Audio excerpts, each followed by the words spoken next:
This way, it's going into the lipping and there's no chance of pulling it off. So into the lipping, out of the lipping, pulls it off, into the lipping, keeps it nice. This side will pop off, but we're getting rid of that. Then all we have to do is just do them in 10 mils.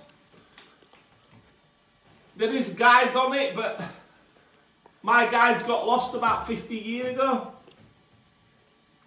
So all I do is I just look underneath. It's very easy, very slowly.